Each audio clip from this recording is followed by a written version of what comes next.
I'd like to talk today about a fella out of Luke's Gospel in the Bible called Zacchaeus. Now, here was a man who you would think has made it in this world because he was rich. He would have had anything his heart desired. A mansion to live in, servants to wait on him, bodyguards for protection. A nice, comfortable life, really. He needed bodyguards for protection, because he was a bit dodgy. Because he was a tax collector.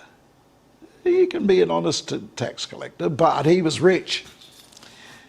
And that's how tax collectors get rich, is by ripping off his own people, the Jews.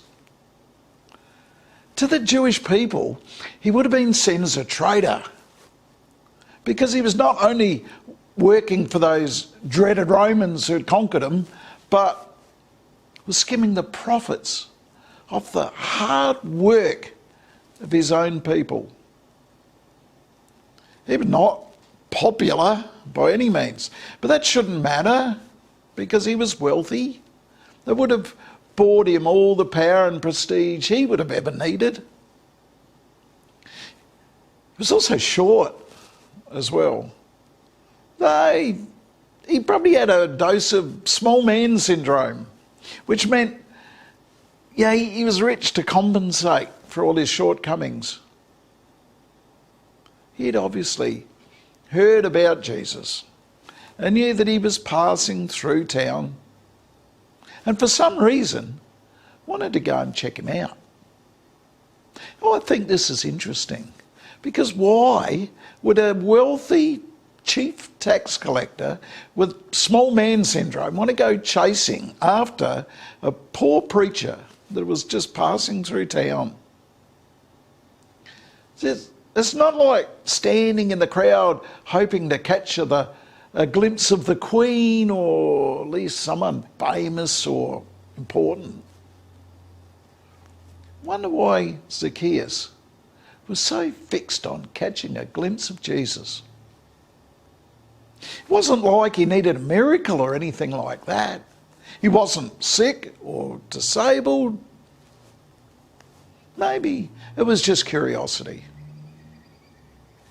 But he certainly went to a lot of trouble, because he ran up ahead of the crowd and found a tree to climb up.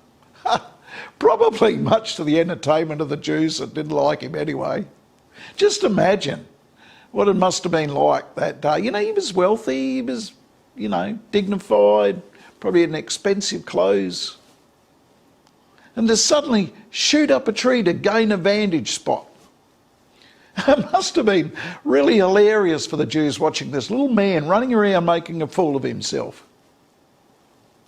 It was quite obvious too that Zacchaeus wasn't really worried about it.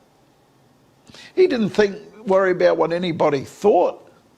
All as he wanted to do was to see who this Jesus was. Imagine the surprise he would have had to know that Jesus already knew him.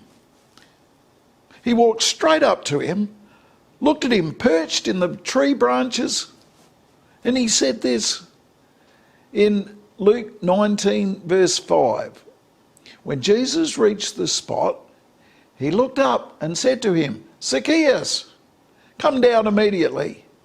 I must stay at your house today." Jesus honoured him by offering to come to his own place to stay. It's almost like they've been mates for years. Now the Jews standing around didn't like this idea one little bit, and pointed out to Jesus that this man was a sinner because he ripped people off. And just the fact that he was the chief tax collector should set off warning bells.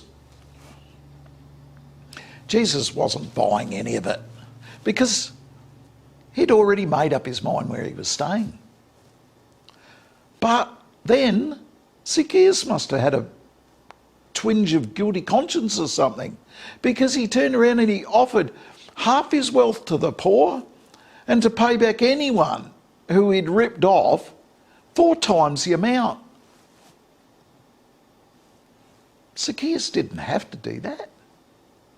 But it seems it was important to him. And it may not have impressed the Jews too much either, because he was still a chief tax collector, and even with half his wealth gone, he was still rich.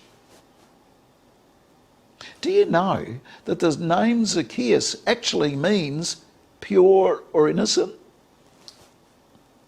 And his life so far had been anything but pure and innocent. Now he has the chance to change all that, and he jumps at it.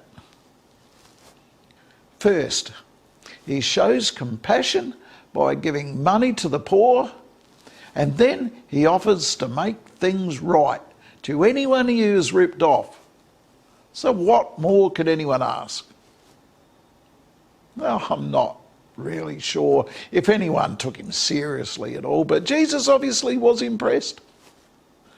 It says in verse 9, Jesus said to him, "Today salvation has come to this house, because this man too is a son of Abraham." The term son of Abraham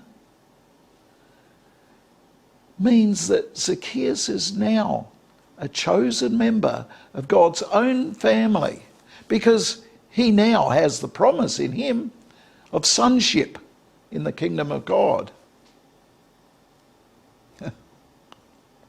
My goodness, we all need a second chance, don't we? Now and again, to make just the chance to make things right again. We've all done something, haven't we? We've all done something wrong now and again. We now have a choice. See, we can hide behind our, wealth, possessions. We can blame it all on others. We can blame it on our shortcomings or insecurities. Or we could run up ahead, climb up a tree, try and spot Jesus, ignoring all the taunts and jeers and heckling of those around us, and make the decision to make things right again. In verse 10, Jesus said, "For the Son of Man came to seek and to save the lost." Jesus offers us all to come. He'll stay at our place, because he already knows who we are. When we come to see Jesus, we are also changed, and we will want to make things right again. If salvation can come to Zacchaeus, it can certainly come to us too. So don't be afraid to do what he did and run up and climb a tree or whatever. Just don't be afraid to be seen. Thank you for listening to me today, and have a great and blessed week.